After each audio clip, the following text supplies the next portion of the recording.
विद्यार्थ्यांच्या सुप्त कला गुणांना वाव देण्यासाठी अमरावती महानगरपालिकेच्या वतीनं संत ज्ञानेश्वर सांस्कृतिक भवन येथे बाल आनंद महोत्सवाचं आयोजन करण्यात आलं। महापालिकेच्या शाळेच्या विद्यार्थ्यांनी या महोत्सवात हिरिरीने सहभाग घेतला।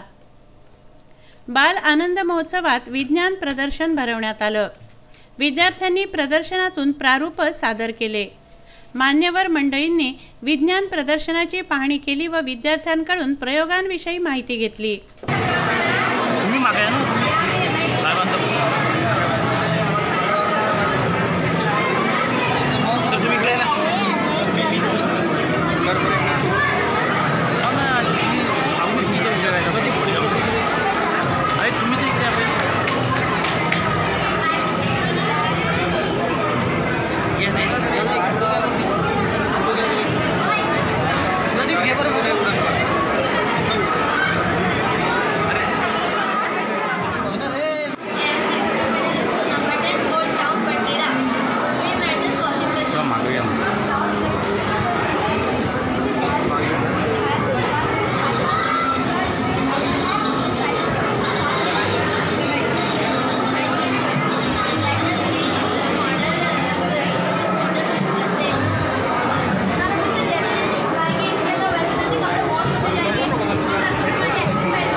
चिमुकल्या मुला मुलींनी नाट्य सादर केले।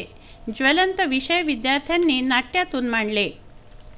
ईश्वराने माणसाला दिलेली आहे या वैचारिक शक्तीने तर आज माणूस चंद्रावर जाऊन पोहोचलाय। प्रत्येक क्षेत्रात गरुड झेप घेत आहे, अनेक क्षेत्रात उत्तुंग भरारी घेत आहे। विश्वाची अनेक दालनं तो पादाक्रांत करीत आहे, परंतु सोबतच ही गरुड झेप घेत असताना तो एका भयंकर पिंजऱ्यात अडकत चाललाय। हळूहळू तो वेट्यात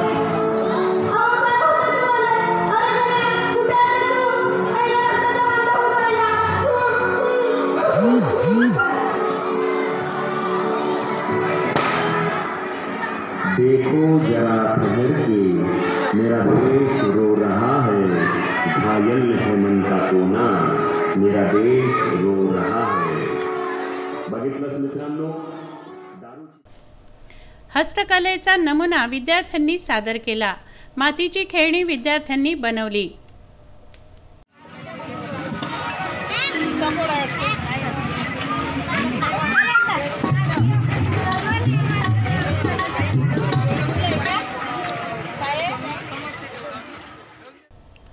बाल आनंद महोत्सवाला आमदार सुलभा खोडके यांनी भेट दिली।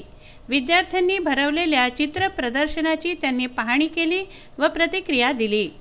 अमरावती महानगरपालिकेच्या वतीने बाल आनंद महोत्सव सांस्कृतिक त्या कार्यक्रमाच्या माध्यमातून जे आमच्या अमरावती महानगरपालिकेची जी शाळा आहे त्या शाळेमध्ये शिकणारे विद्यार्थी प्रत्येक भागामध्ये प्रत्येक प्रभागामध्ये शाळा आहे, त्या भागातील विद्यार्थ्यांना सुद्धा या परिसरात त्यांच्या कलागुणांना वाव मिळावी, महानगरपालिकेच्या शिक्षणासोबत त्यांच्या सुप्त गुणाला सुद्धा वाव मिळावा म्हणून हा बाल आनंद महोत्सव त्या महोत्सवाला मी माझ्याकडून शुभेच्छा देतो। कारण हे सर्व करत असताना आज आपण बघतो सगळ्या महाराष्ट्रामध्ये म्हणा जिल्ह्यामध्ये म्हणा शहरामध्ये अनेक नवीन शाळा आहेत आणि अनेक नवीन शाळा जेव्हा चालू होतात त्यामध्ये त्या विद्यार्थ्यांना पालकांना नवीन नवीन या ठिकाणी गोष्टी देण्याचा प्रयत्न केला जातो। कार्यक्रमाला नगरसेवक, नगरसेविका, विषय समितींचे सभापती, उपसभापती, अधिकारी वर्ग, शिक्षक वृंद, पालक व बालगोपाल विद्यार्थी विद्यार्थिनी उपस्थित होते। प्रदीप इंगोले, विदर्भ न्यूज, अमरावती।